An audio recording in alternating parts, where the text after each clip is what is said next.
Action! Neverland blew up today. Peter Pan cut out when the sky turned gray.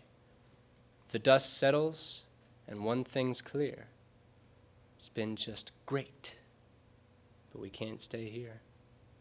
Good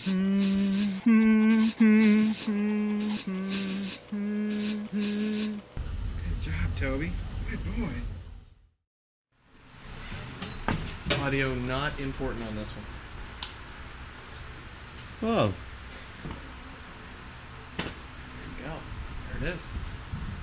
That's good enough? What else can you say?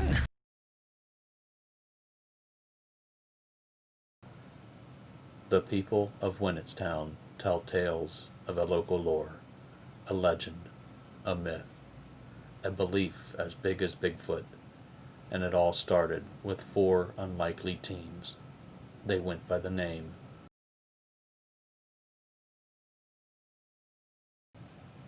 Enter 4 typical teens, growing up full of angst, drama, and hormones. They live in an average small town, relatively devoid of excitement or opportunity. They survive by banding together to face the tedium around them. But something mythical is brewing underneath the normal facade of their routine existence. Okay. Today, we are going to go over the poetry that you were to write. I know some of you are not comfortable with sharing your work, your writing, with others. I don't care. I'm not a big fan of sharing the bed with my husband, but I've gotten over it. I'm sure there won't be any volunteers, so let's start with you, Bobby. Here, Bobby. Stand up front.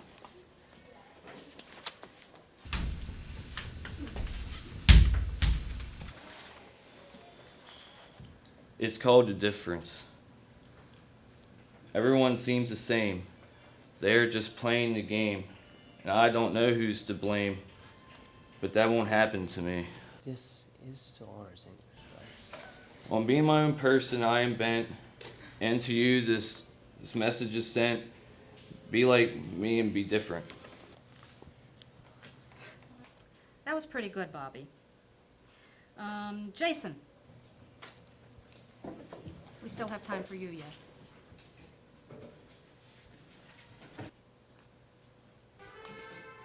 Can't stay here. Neverland grew up today. Lost boys joined the army, locked Captain Hook away.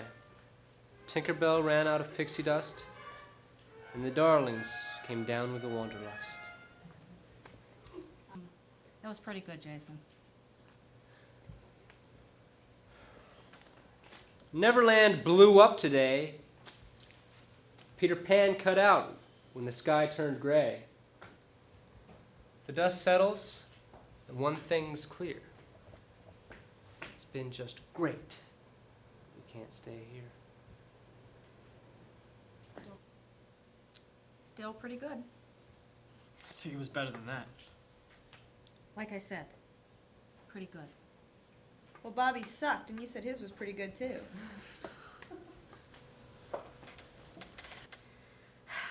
Every literary work has its strengths and its weaknesses. It isn't fair to compare them. So how are you going to grade these? Roll dice? Probably a Ouija board. We'll finish these up tomorrow. Make sure you make some revisions.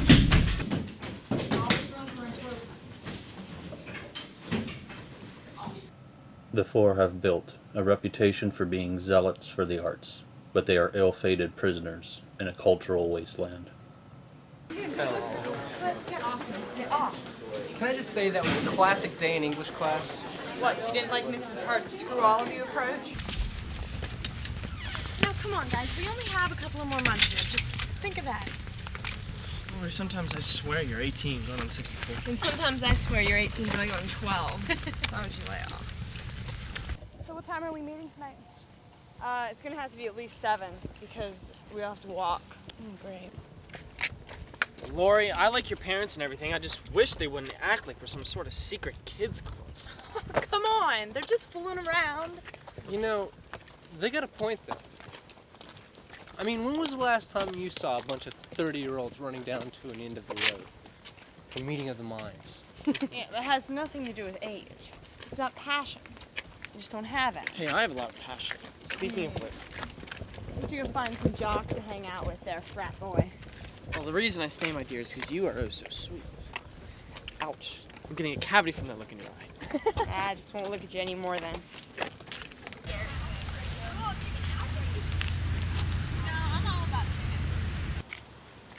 It isn't about passion, though. I mean, passionate people are the kind of people who live on the edge. Do something dangerous every once in a while. I mean, when was the last time we did anything even remotely edgy? It's pretty daring for me and Laura to be out with the both of you tonight. Well, Jason is right, though. Well, like you have a choice. You have to agree with him. I do not.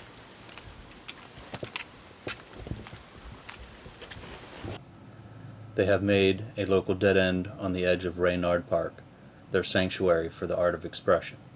Here they feel free to engage their creativity by opening the gates to their minds and talents.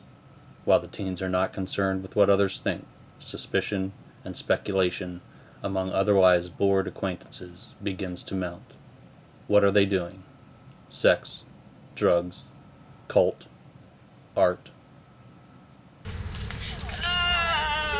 have the blanket. Oh. I think that a conversation. Yeah, somebody needs to pull it down a bit.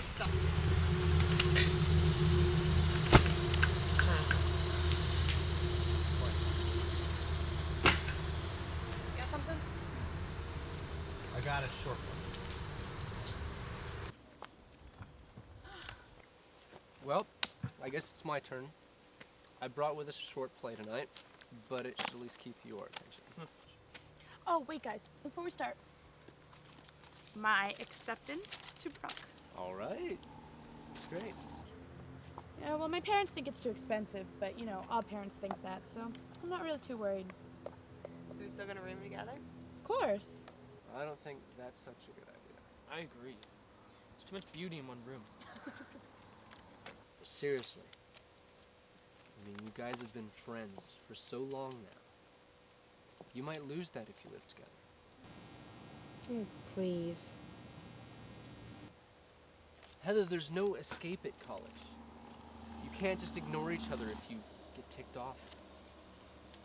Come on. I'm just glad to be out of this town. I mean, no big playwright ever made it here. No big playwright. No big anything ever made it. Yeah, and here since the four of us are going to change that, right? I wonder how many people have said that. We're going to make a difference. We're going to be the big stars that this town never had. It doesn't hurt to dream. It's all you do. Will you lay off? At least she's not sitting around watching baseball all day. All right, guys, come on. Let's just get to the play. I agree. Okay, it's called Fortitude. There are only two characters. Cliff, you'll be playing the part of Stephen Wilcox, a soldier in the Civil War. And Miss Betty will be your love interest. Do I have any takers? Oh, pick me, please. Ooh, me, please. No, I asked first. Well, I think that you'll be better for the part, Heather, so...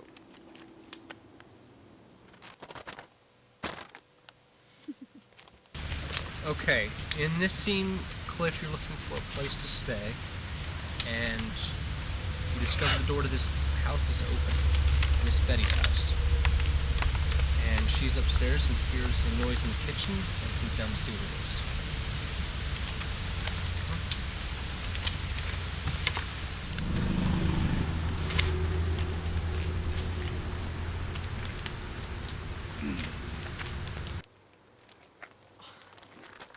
Excuse me, ma'am. Excuse me, this here's my house, so get out. But, ma'am, my leg. It hurts my bad. Well, I guess you can stay here tonight, but there isn't gonna be any funny business. There won't be anything funny about it, ma'am. Like I said, no funny business. Yes, ma'am.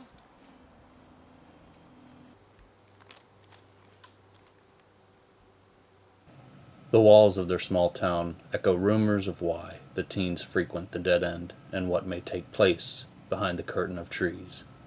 Their actions have raised the curiosity of more than just their concerned parents.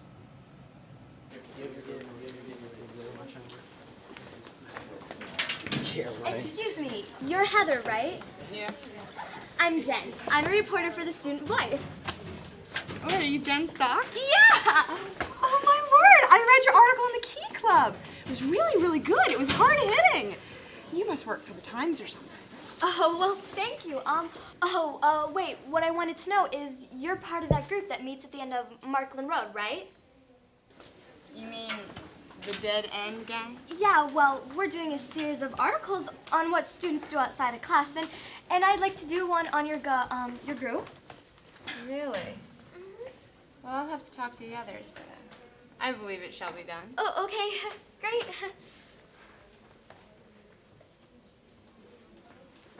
Hey guys! Wait up. Guess who I just talked to? Who? Jen Stocks. The Student Voice. Oh. And guess what she wants? What? An exclusive on the Dead End gang. Oh, man. Yeah, I say we give her a real story. Agreed. The gang quickly devises an elaborate hoax and bait the reporter in with some rumors of their activities.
Yeah, we're ready for your exclusive, Jen Stocks.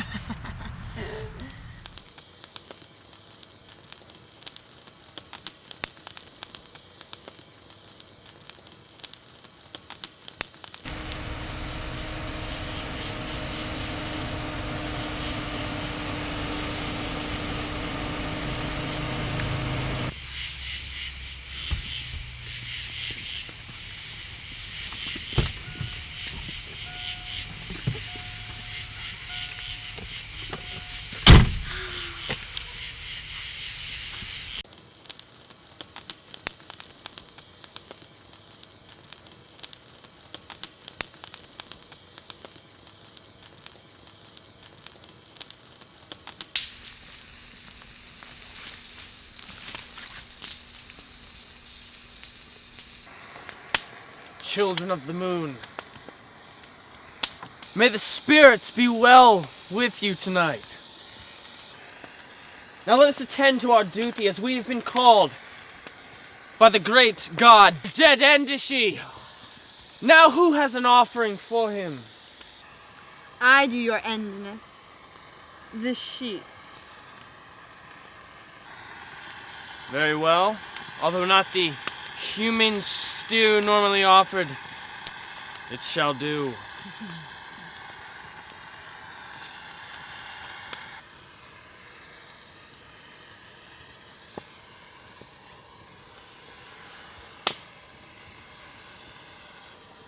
Oh, great spirit, set this animal free and let it enter into your nocturnal world.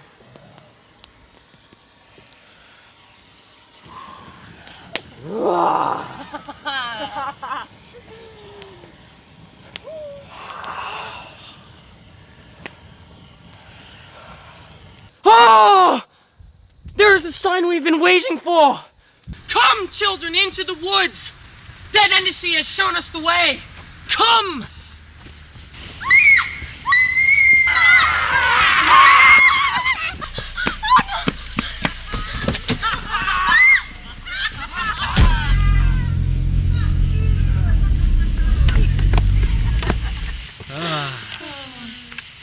I still think we could have done better than dead Indishi as our supreme being. It worked.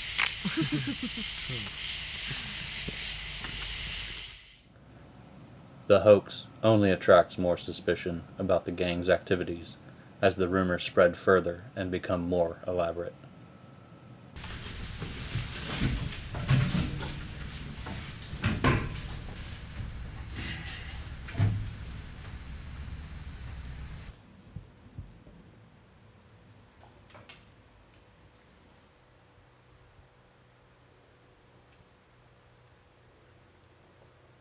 Hey, Hey yourself there, big boy.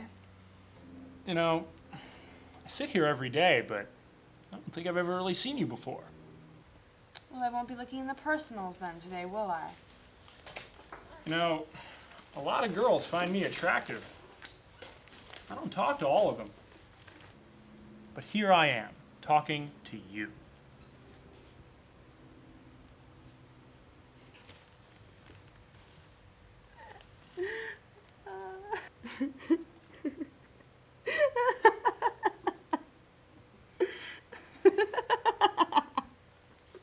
Heather Placer, please report to the principal's office.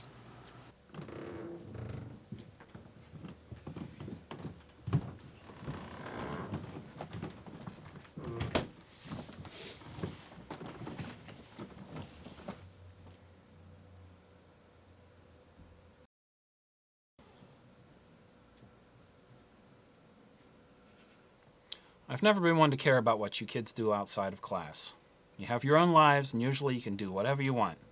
But as four of our brightest students, I just wish you'd try to set a better example for the other kids. We don't want students like Frank Crawford seeing you do this kind of stuff. Well, you just come right out and name him. I just don't understand why you had to do this, that's all. Look, Varbs. I can call you Varbs, right? Oh, come on. It's not like we don't know. Your wife spilled it at a PTA meeting last month. She always says that you're her little Varbs. Mr. Smith. I think what Cliff is trying to say, Mr. Barber, is that no one likes when their private life is made public. Yeah, we were just trying to keep that girl from the paper away from us. Well, there's nothing I can really do to you. Just try to think about what others will think now and then, okay? Why is everyone in the world so concerned with... I think we're just sorry that we caused you or the school any embarrassment. That's all I wanted to hear. You're free to go.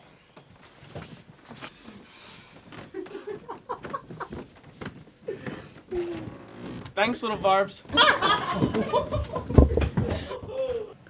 Whether it was the flurry of rumors surrounding the hoax or some other secrets the gang holds, it is unknown why tensions with others began to rapidly escalate. It's taking him so long. I'm sure we're in for another Cliff classic.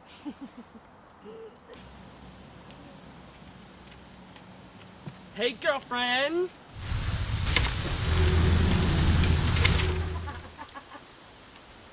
Oh, that is so sick.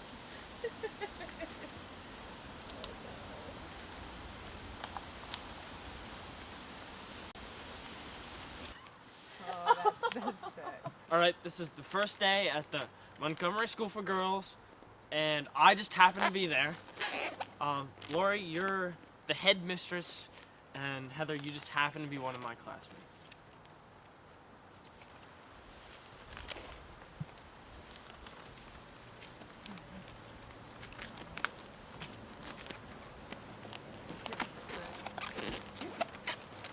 Girls, welcome to the Montgomery School for Girls. My name is Elizabeth Benson, and I will be your headmistress.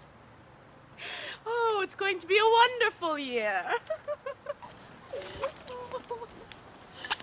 It's going to be a wonderful year here. We'd like to get you signed up with some courses. And we'll have you pair up with another girl and get your room assignments, your dormitories. We'll give you a tour of the campus. It'll be fun times for everyone. We'll have you go around and see if we can get you some lunch, and we'll see if we can pair up with another girl and help you out with a partner, and we will have that thing. She's a man! fantastic. I can't believe you wrote this stuff. This is ill. Where did you come up with Lighten this? up, man. I'm just messing around. Exactly. You know, this stuff. God! Why do you keep beating this stuff to death? Here's a little secret. Yeah, things will change at college. And you know what? We'll deal with it. Why are you going to college? Because I want to have a good time. I want to have every girl on campus. Is that what you want to hear? I'm so sick of you being so pious all the time. We all know what we want to do with our lives. You're the one that doesn't seem to have a clue. For the past 3 months, all you've done is whine about what everyone should do. Excuse me, okay? I'm sorry if I feel that life ought to be more than just pleasing yourself. I'm sorry if I think that we should try to do something other than get our fancy jobs. Here we are, all honor students. There's no honor in anything we do.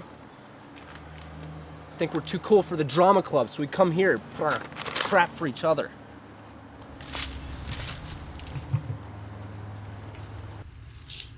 Listen, then why don't we do something about it? Instead of sitting here and complaining. I mean, why don't we use what we have for other people? Can't we start like a summer drama camp for kids? Where do you suppose we do that? School won't let us do it. You don't know that. How old would these little ragrats be? I don't know, about 9? So we'd have to keep it clean. How much are we going to charge? You're gonna make 9-year-olds pay? That's the American system. How about $20?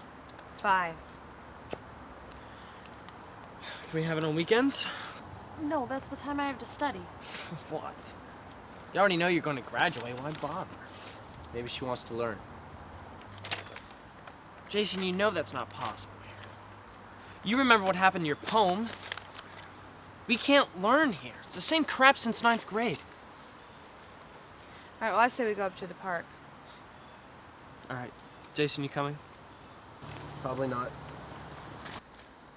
Guess it's just you and me. I think I'm gonna have to pass on this one. Well, I guess I'll go. Well, you're going? I might as well.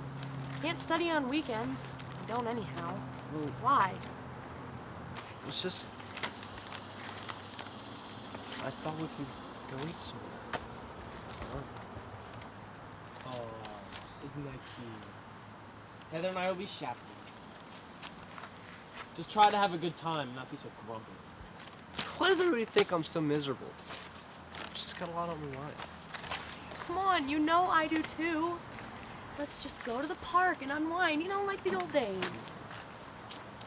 Don't you see anything wrong with what you just said? Why do we already have old days? Should we still prance around in diapers? But Cliff, I thought you still did. See you guys at 5, okay? As they become even more isolated from their local society and realize they only have each other, Jason and Laurie draw closer to each other and begin dating despite concerns about the gang's future. It looks like you've done well enough to get out of here, and now it's time to hand out these evaluation forms so you can let the morons and the school board know how much you love me. Don't forget to turn them in at the main office on your way out. Have nice lives, everyone, and all that other good stuff. Wow. Thank you.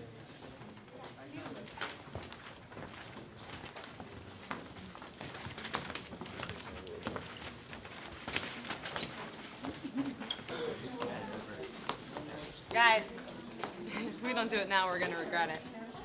You know you're right. Come on, let's go. Let's do it.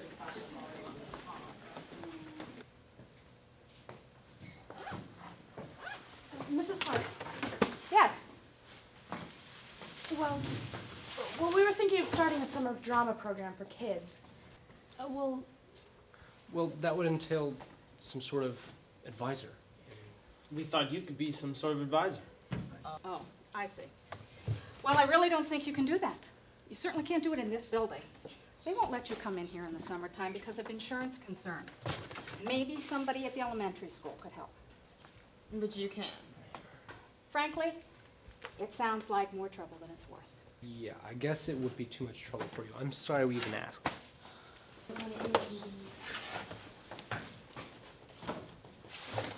When did you get like this?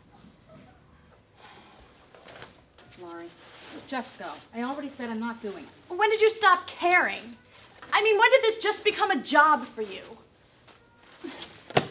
These kids saw something in you. It's not there now. But you still had your passion back in the poetry club. I have my own family now.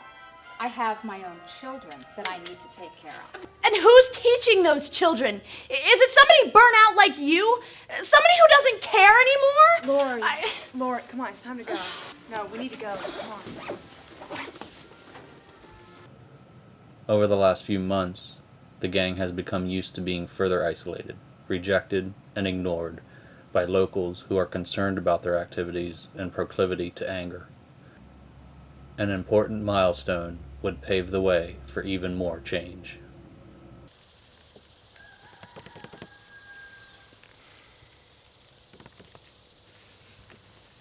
So, you're in the top 10, huh? Yeah. Grades are pretty important to you then? Yeah, I guess so. Okay, I got an idea. Why don't you impress Mom and Dad a little more and switch me seats? I'll give you the better one. All right.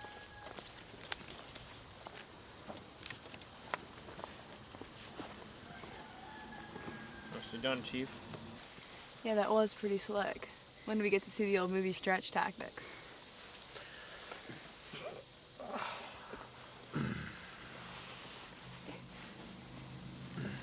Ladies and gentlemen, distinguished faculty and students, welcome to the commencement exercises for the class of 2000. Our graduating class is one of the finest in Winnetstown High School history. Before you sit the architects and doctors, the teachers and the scientists, the politicians and He forgot the philosophers mall workers of and tomorrow. fry boys. I'll be your fry Our boy. nation is at an important pinnacle in its history. This fact only goes to show how important this moment truly is, and why we must celebrate this fine day for these fine students. Several speakers have joined us today to speak to this class, with words of wisdom and hope. First is Dr. Leroy Tharn, one of the finest members of our community. Now it is my pleasure to give the class their diplomas, beginning with our honor students. Jason Stephen Times.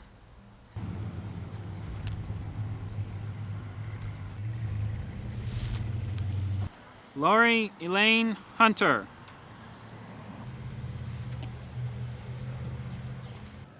Some claim that graduation was the beginning of the end of their world.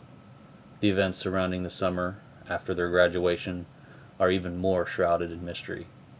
The gang is determined to move ahead with their drama program. Winds 95.7. Good morning. I'm Gary Ishler. It's 8:28. And with us this morning, we have a couple of students from Winnetstown High School. High school students here to talk about a program they're going to be putting on for elementary students, an elementary drama program. And let's talk first of all about this with Lori. Lori?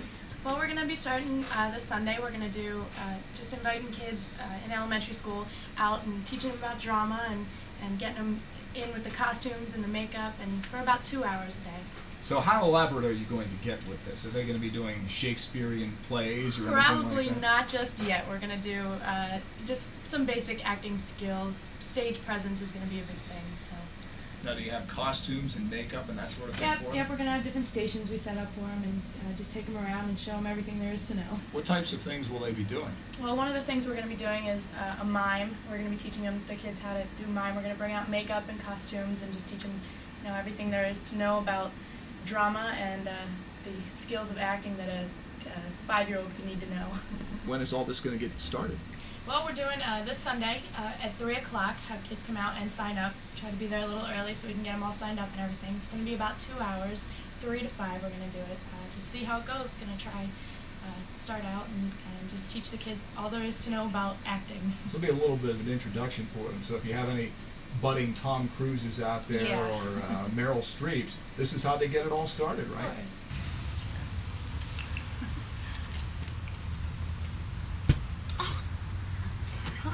Idiot. Moron.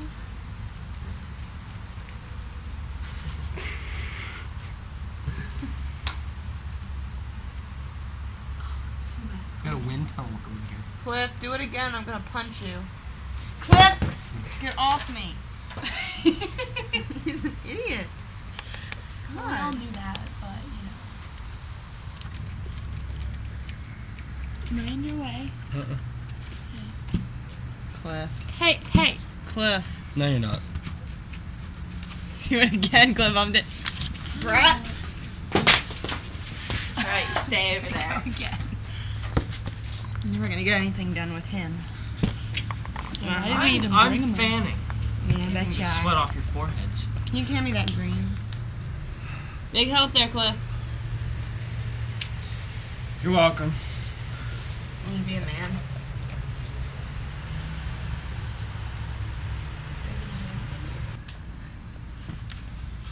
You didn't do anything else to it? Good job. I think we're done. Looks good.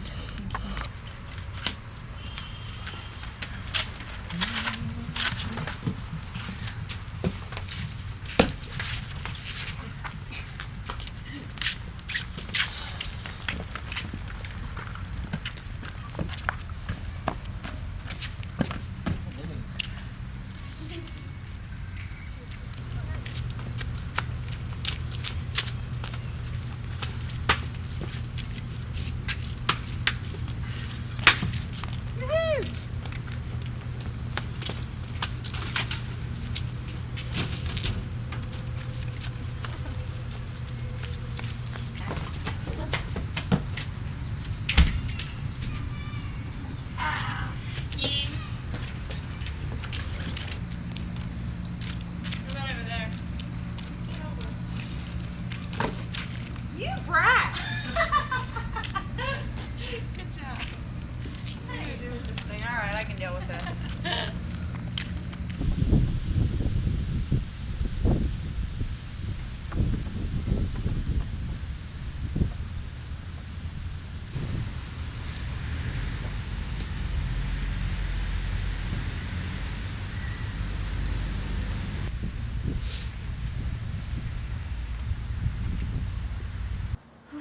Well, it's 3 o'clock. Maybe they're just fashionably late. Maybe they're just fashionably at home. Permission to leave my post! Permission granted.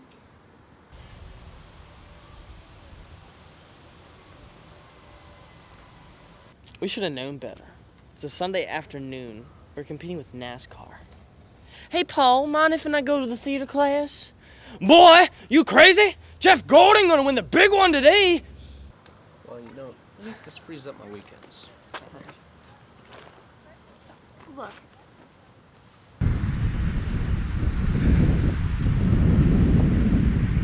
You give up way too easily. Yeah, I bet that's the new 30-passenger Beetle. Probably just someone walking their dog.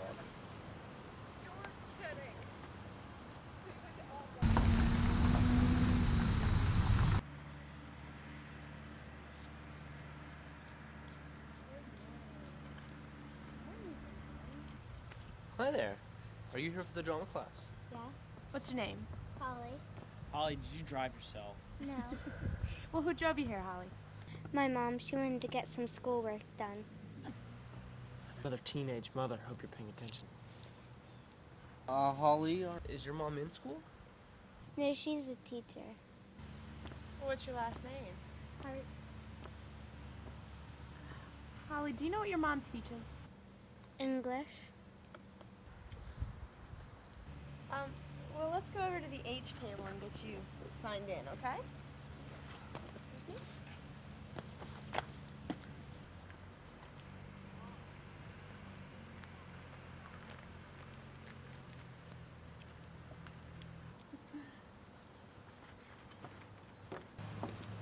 Here's your money.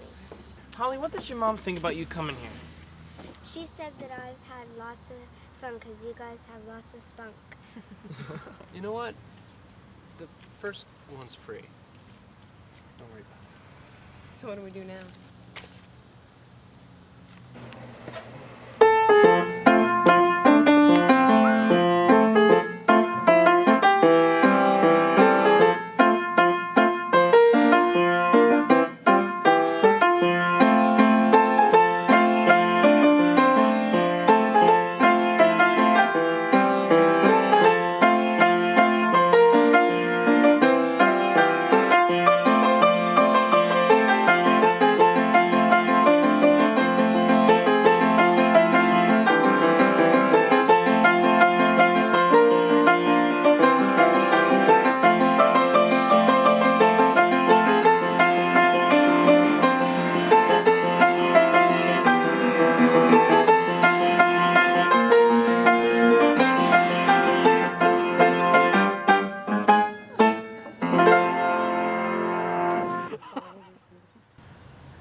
I'm stuck in a box.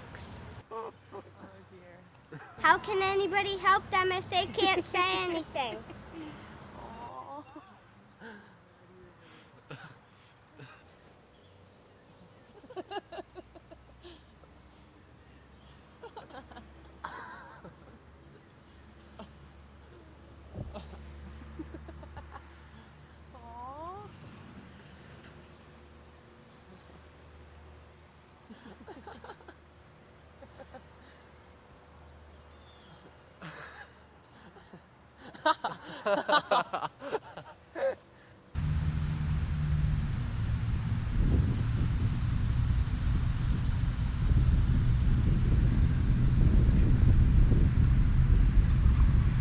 Come see Mommy.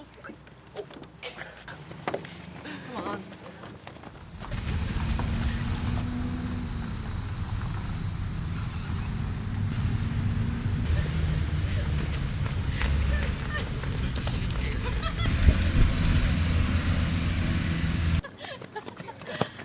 All done, Holly? Yeah. Did you have fun? Yeah.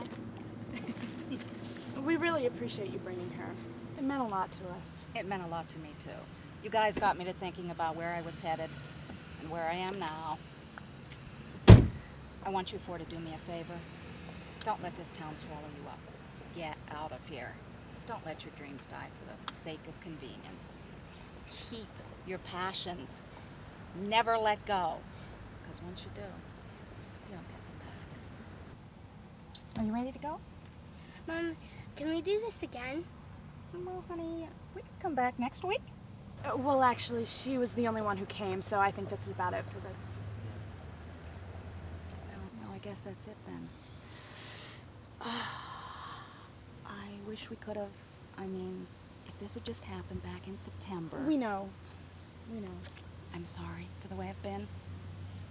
If you need any recommendations or anything, let me know. All right. Thank you. Thanks, Good Mrs. luck. Hart. Thank you. Good luck to you, too.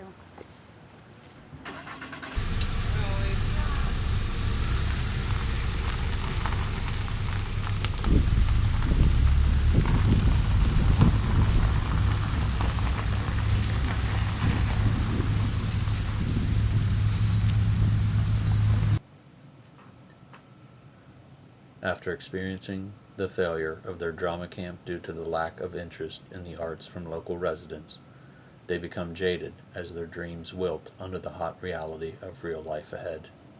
As many before them, the ambition to leave begins to kick in.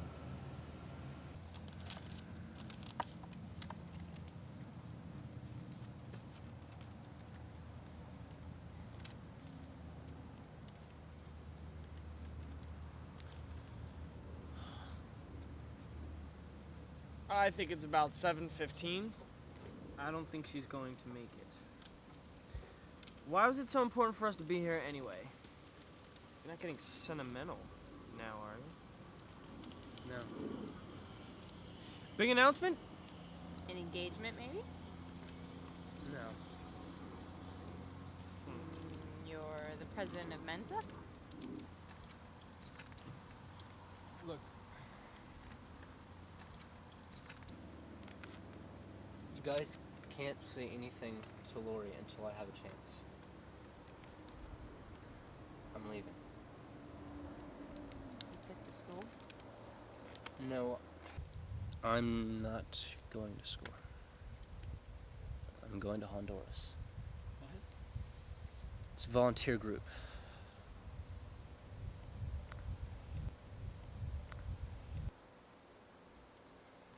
Are you sure you want to do this? No. I'm scared to death. I mean, I've always talked about helping the poor, helping people out. Yeah, I figured I'd actually do it. isn't this a little extreme? No, it only seems extreme because that's the kind of place where the help's really needed. It's not as easy as putting $1 in a kettle at Christmas. But what about what you have here? What? In Winnetstown?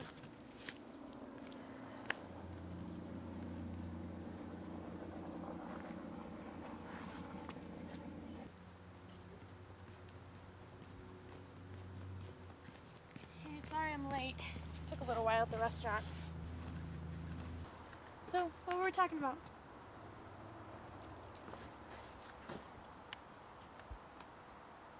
Guys. Jason's leaving us. Sure, as soon as I get here, you decide to leave. No, Lori. I'm going to Honduras. I'm going with a volunteer group to help the poor. Lori, I've got to do this.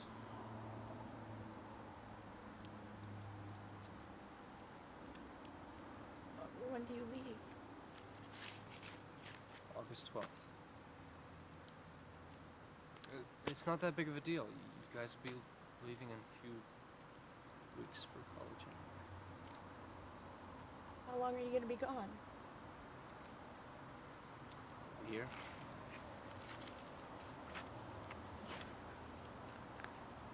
A year? I mean, we're not gonna see you for a year?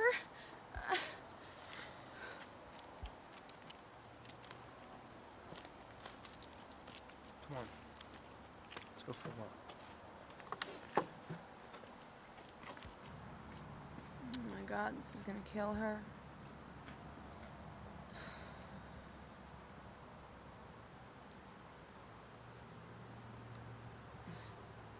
Guess they were just too close, you know? Couldn't see the forest for the trees.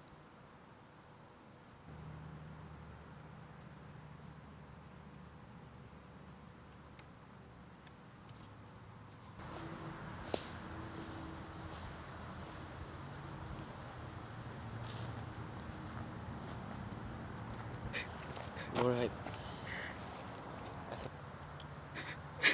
I think this is the best thing I could have done. I need to help people. I know, I can't blame you for that, but it's just that I always thought that we'd be together, you know? Everybody, everything. Jason. I know. So you think they're doing it yet? Oh, and who's gonna show them what it is, Cliff? Well, you know, you know.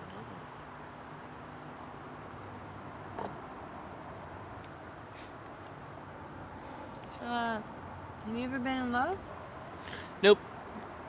Me neither.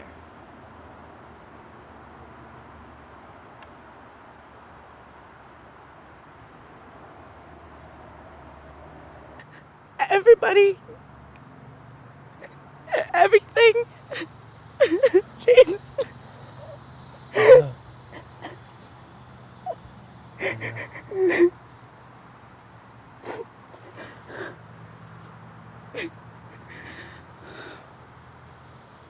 Jason, I never felt left out.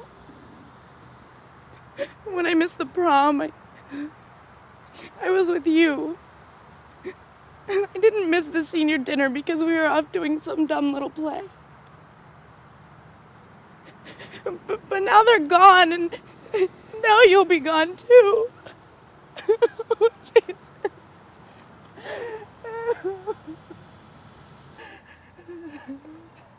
Somewhere along the line, we probably should have stopped to let each other know how we felt. Neither of us would have ever done that. It was too immature for us. And now I'm here crying.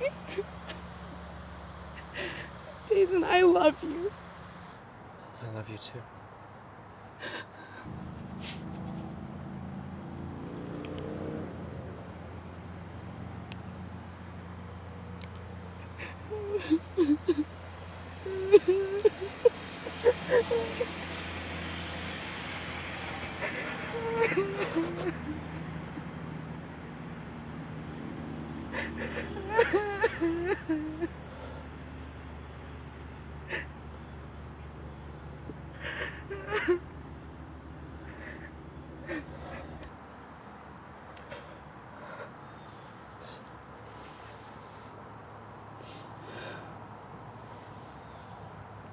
should probably get going before Cliff's on top of Heather. Just a little bit longer, please.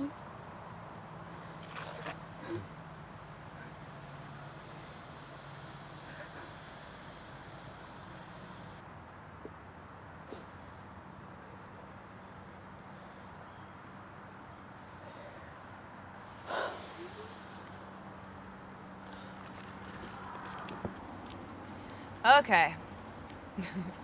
They have to be doing it by now.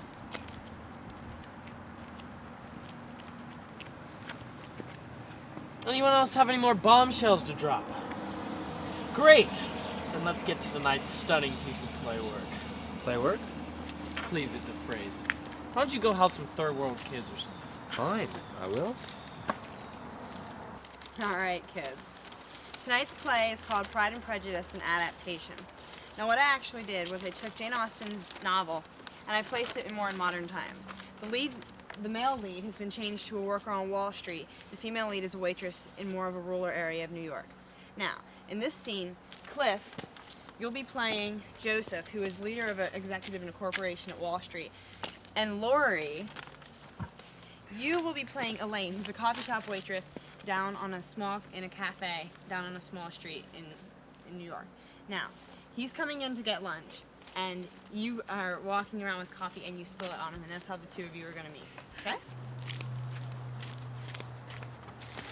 Hi, can I get you some coffee? Ah! Coffee, ah! Hi, my name is Elaine. Aberlin. Yeah, I know. Elaine. What's your name? Richard. You're in New York. You suck, man. Nice improv. The reality of small town destiny rears its ugly head. You either stay and become its prisoner, or you flee and become a slave to something else, in another time and place. Hey, I was beginning to think you guys wouldn't make it. Where's your parents? Oh, they just left a few minutes ago. Dad was late for an appointment. And Mom didn't want to stay. She gets worked up over things like this. You take care of yourself, okay? Can we call you or something? I don't have a phone. But I can write to Lori and she can let you know what's going on. Oh, well, we don't have our dorm number yet, so we don't know. Well, can I write to your mom and have her send it to you? No. Here. Don't give it to some underprivileged kid. Thanks.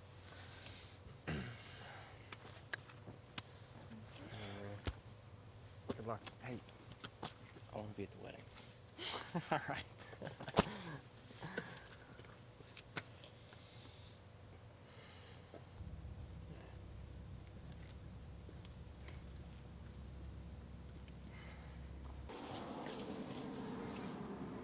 Listen, I'm going to try this for a year.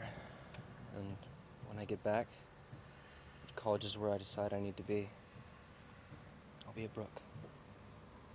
Promise. Your buddy Thoreau says we should always go 2 by 2. I'm sure we will. Love seems like only yesterday. You were just a child at play. Now you're all grown up and suddenly,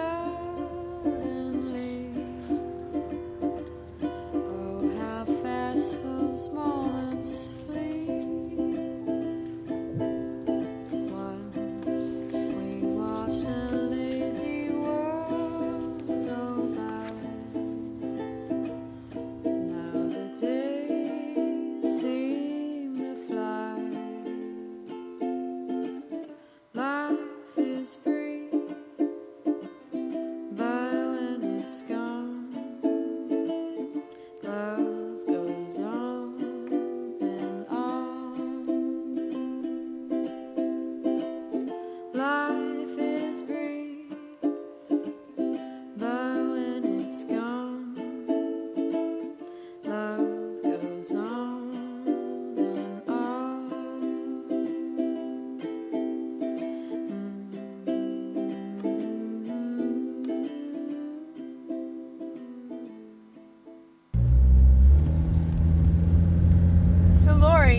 mom wanted to go pick out curtains for our dorm.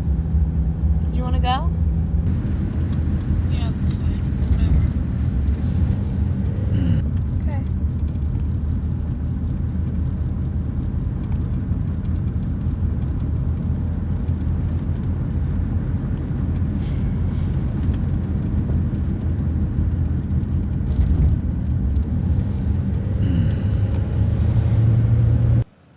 All seems lost as the first of the gang departs for what seems like the end of an age.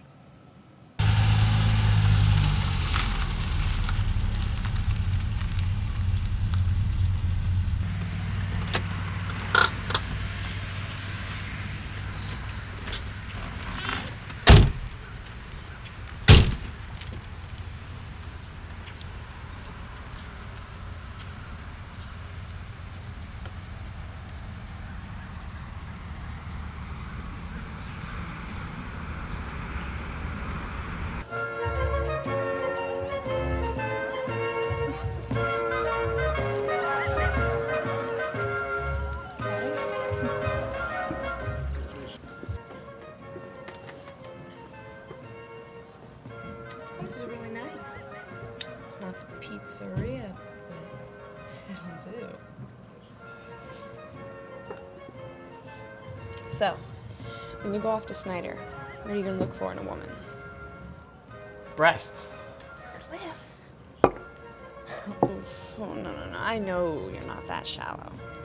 Come on, I can see through the act. So what are you really gonna look for? You're on to me, aren't you? Yeah. It only took you 4 years. I would want someone who's intelligent. Someone who's not concerned with fitting in or sticking out. Someone, well...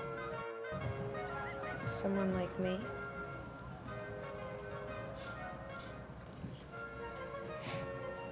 You wanna know something? I never asked you to go out. Because I didn't want to go through what those two are going through. No.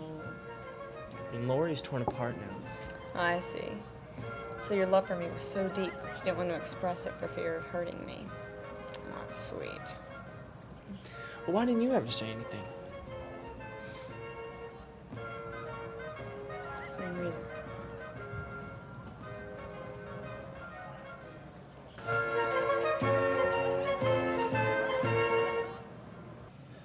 During their last meal, before they leave for college, Cliff and Heather realize they have been spared from the potential heartache of a failed relationship. They embrace that people move on, but may now resent that they did not seize the moments they had with each other. Meanwhile, Lori's life takes a sudden turn. Her father, while working for the large city-based firm Snitzer and Rolfe, is tragically murdered by an unstable client.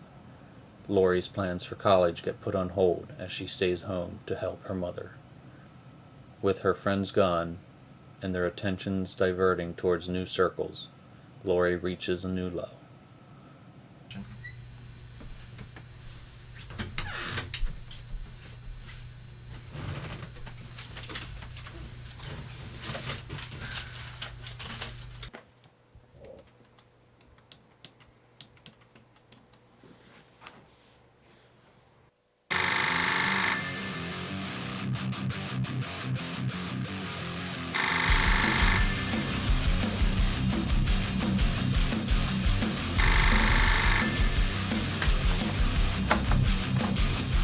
Yeah? Hey, Heather. Heather! Heather!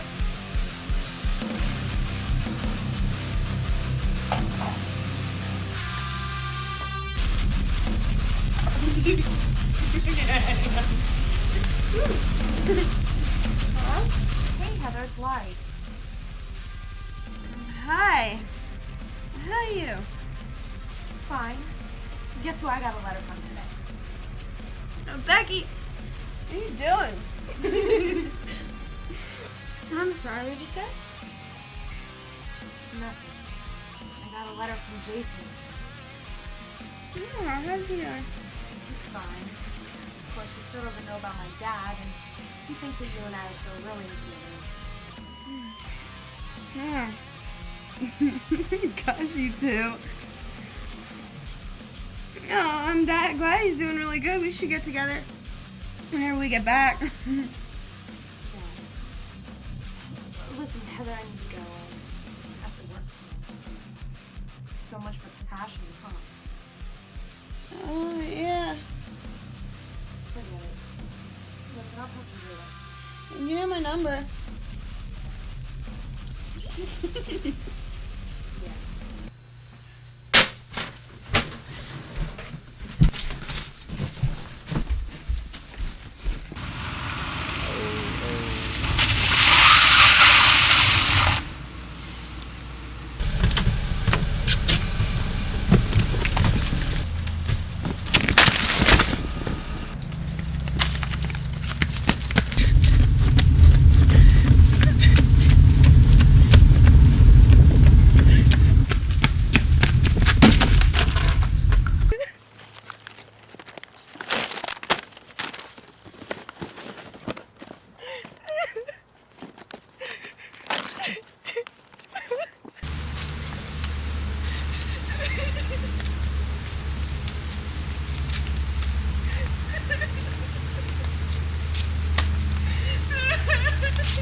Lori, left with a vacancy of friends, lays her childhood to rest on the altar of dreams that was the center of the Dead End Gang. As fall arrived and times grew ever more dark for Lori, her mother was unaware she had embraced this new darkness.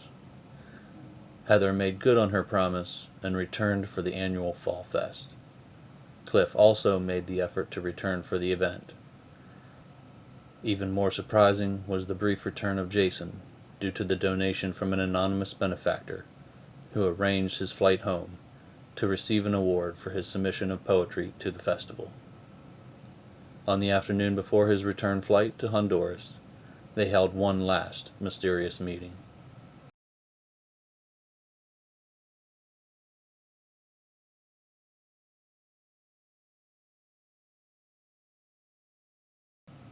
The details, circumstances, and bizarre connections uncovered by the investigation have left the town in perpetual mystery.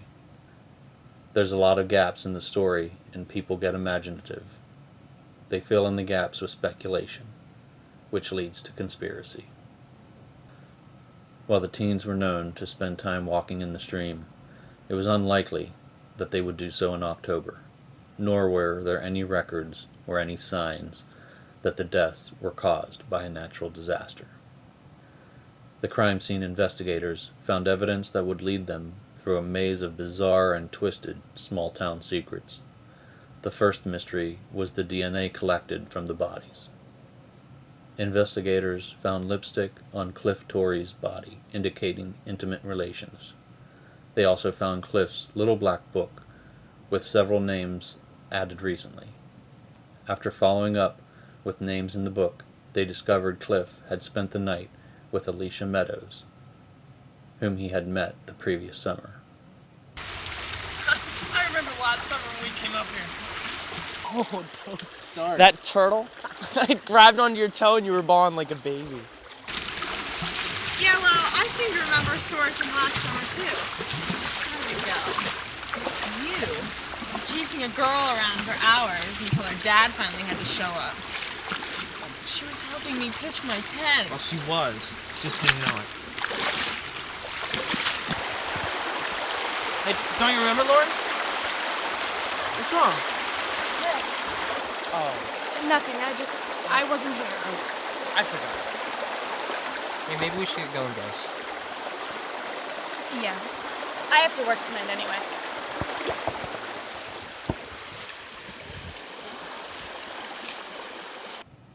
Investigators discovered pet hair on the clothes of Heather Placer.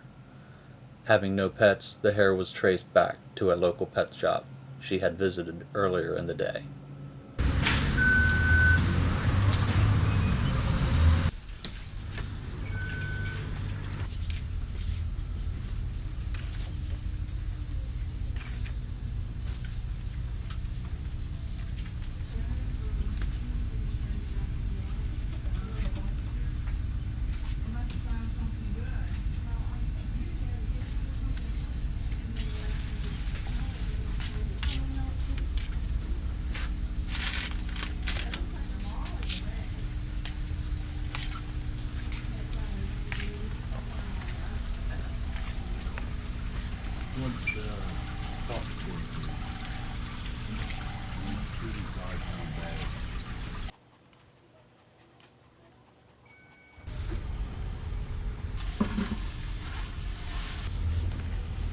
Hi. Hey. What's your name? Heather. Heather? All right, Toby, here we go. Her name's Heather. All right, ready? Happy birthday to you. Happy birthday to you. Happy birthday, dear Heather. Happy birthday to you.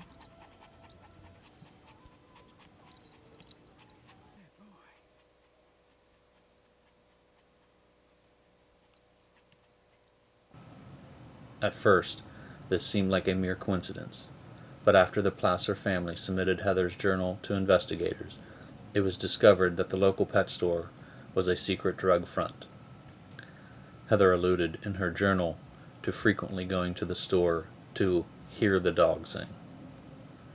Jason Times was discovered to have strands of gray hair on his clothing.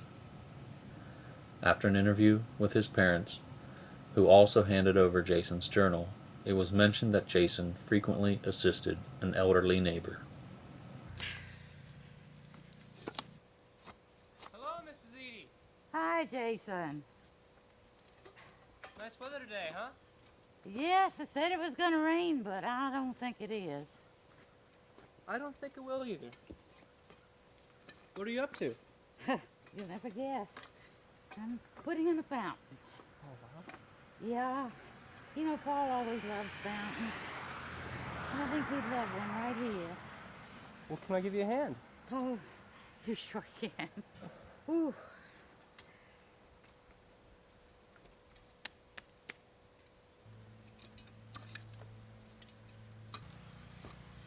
People always say he was a great man.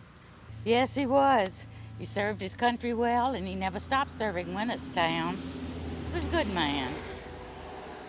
You know, I think that's what's wrong today.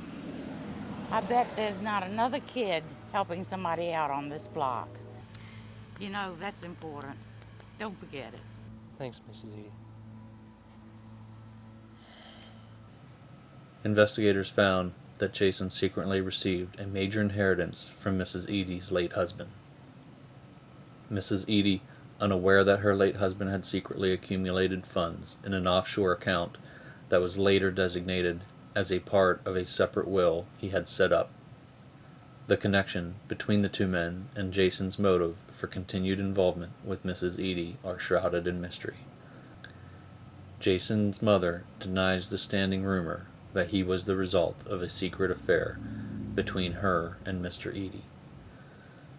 Records show that Jason continued to receive funds from a mysterious benefactor even after Mr. Edie's death. The most shocking revelation came from evidence found on Lori Hunter.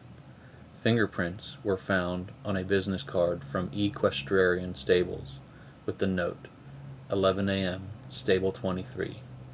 Investigators traced the stable to the owner, a familiar face from Lori's high school.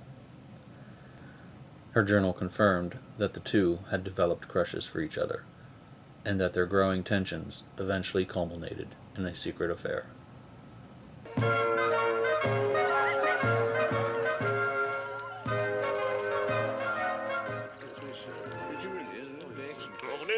Morning. Oh.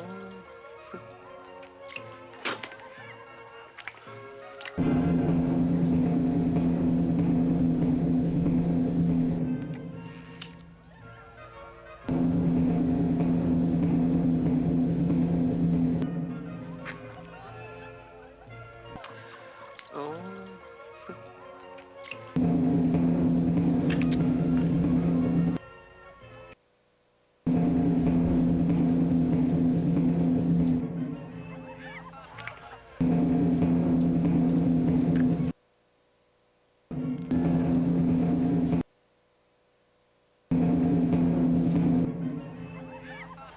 I help you?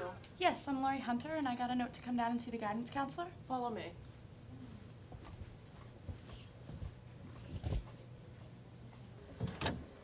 Glenn, Lori Hunter's here to see you. Oh,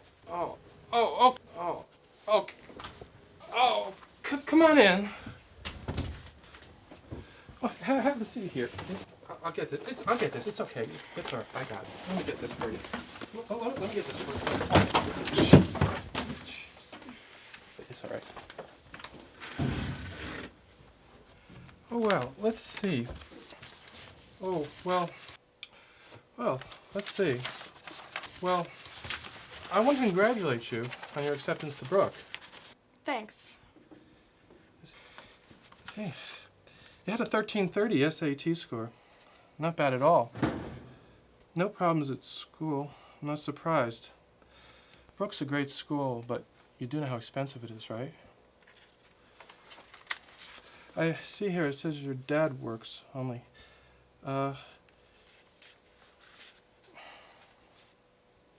Only your dad works. Oh, wait. Dan Hunter. Oh, the district justice, right? Well,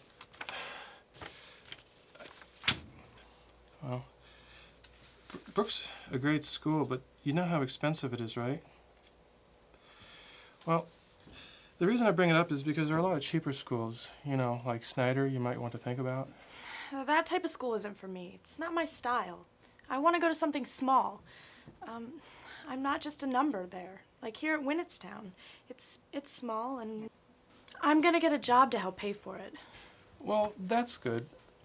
But please don't think I'm out of line here, but has your mother considered some sort of job? Oh, well, my mother's in a wheelchair, and she's probably not coming out of it, so. Oh, I see. So have you thought about a career? Oh yeah, I've been thinking about a lot of stuff, mostly writing, but I've been meaning to come down and use that computer program that you were talking about on Career Day. Oh, the Joblander 5 program. It's a little hard to use. We like to have a few students at a time come down and use it. Maybe you can come back with a friend sometime. Here's a pass. You can stop by next week, and we'll get you started. Oh, well, I have time right now. I can... No. The server isn't quite, well, come on now. Surely you have some cheerleading practice or something. Don't want you to be late. Goodbye now.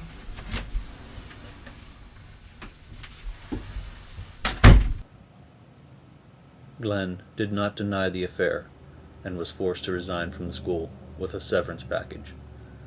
Lori also indicated a disdain for Glenn's receptionist, who was, according to Lori's journal, also having an affair with Glenn.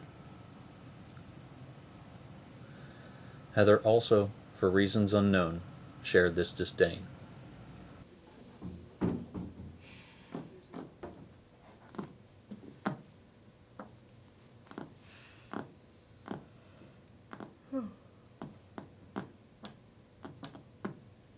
Maybe we should come back when it's less hectic.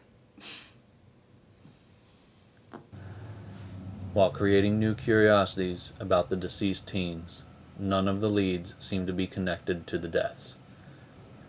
Initial conspiracies began about the teens' fathers, who were all from other areas of the country. Rumors regarding the death of Lori's father at the hands of a criminal started people questioning whether he had been on the wrong side of something more sinister. Cliff's father, an Air Force general, Heather's father, a renowned physicist, and Jason's father, a career politician, were all targets of wild theories as well. Authorities ruled out any close friends and family and focused their investigation into several enemies indicated within the teens' journals.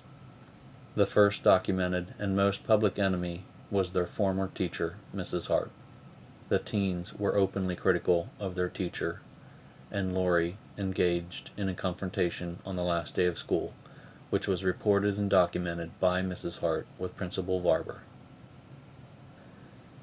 Later that summer, Mrs. Hart sued the teens over her daughter Hannah, who had an adverse reaction to face paint used at their drama camp, claiming that it was an intentional act of revenge. Mrs. Hart won the case based on grounds of negligence, but lost the additional claim for malicious intent. The teens' journals reflected hatred towards Mrs. Hart's actions against them. But with little additional motive, Mrs. Hart was the least likely candidate to coordinate their murder. A slightly less public adversary, but still well known enough to generate theories, is Jen Stocks, the reporter who fell victim to their elaborate hoax. While she is an unlikely candidate for mass murder, Jen's relatives are rumored to be involved with the rural drug trafficking that everybody publicly denies exists, but conjectures about behind closed doors. Other lesser-known but more likely suspects derived from information in the teens' journals include Andrew Slater, Heather's college boyfriend, who ended up being briefly admitted and released from a psych ward after threatening to hurt her and take his own life after their breakup. Frank Crawford, who was charged with posting a bomb threat against the school, several acts of vandalism, and a personal hatred for the gang that resulted in several public death threats. Lance Jameson, who on several occasions forcefully fondled and tried to manhandle Heather, who out of fear issued a restraining order that also required him to be chaperoned while on school grounds. Bobby Bartleball, who was frequently bullied and belittled by the group and others, and having openly amassed a small arsenal of guns, knives, and possibly explosives, moved out of his foster parents' home and disappeared shortly after graduation. His whereabouts are unknown. It is unlikely that any of the people on the investigators' list could pull off a quadruple homicide on their own. Multiple offender theories also exist, of which the most prevalent is based on what local radio host Gary Ishler observed outside his studio after a segment promoting their summer drama camp. He claims that the four were approached by 4 unmarked SUVs and appeared to be given instructions by the unseen occupants. Mr. Ishler claims the teens appeared visibly shaken by the encounter.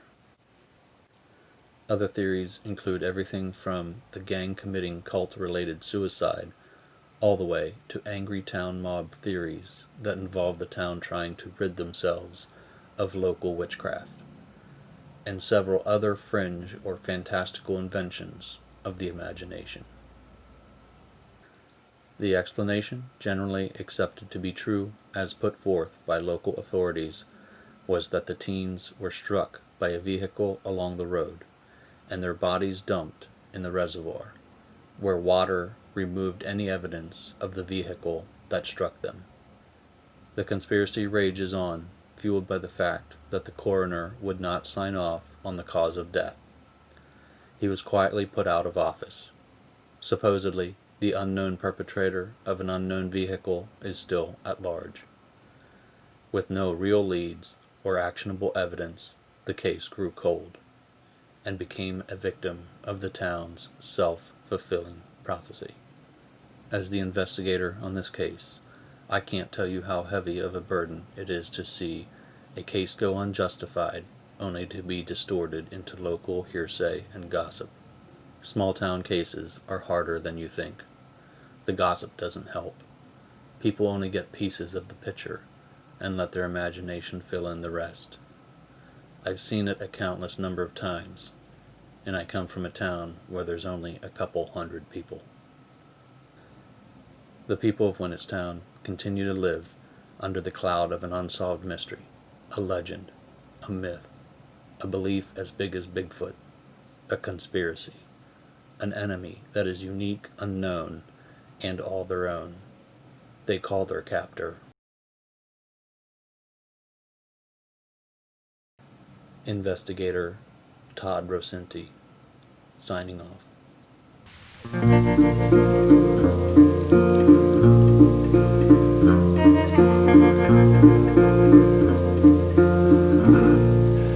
Every town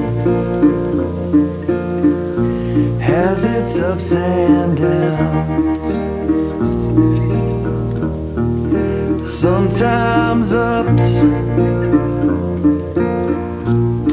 outnumber the down. Not in Nottingham. I'm inclined to believe if we weren't so down, we'd up and leave. We'd up and fly if we had wings for flying. Can't you see the tears we're crying? Can there be some happiness for me? Not in Nottingham.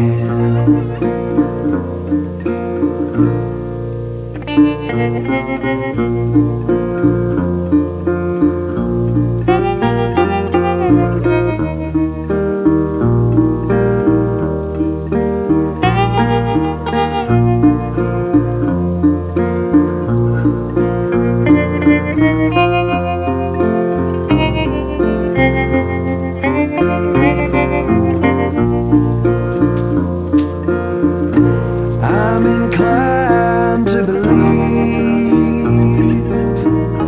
if we weren't so down, we'd up and leave. We'd up and fly if we had wings for flying. Well, can't you see the tears we're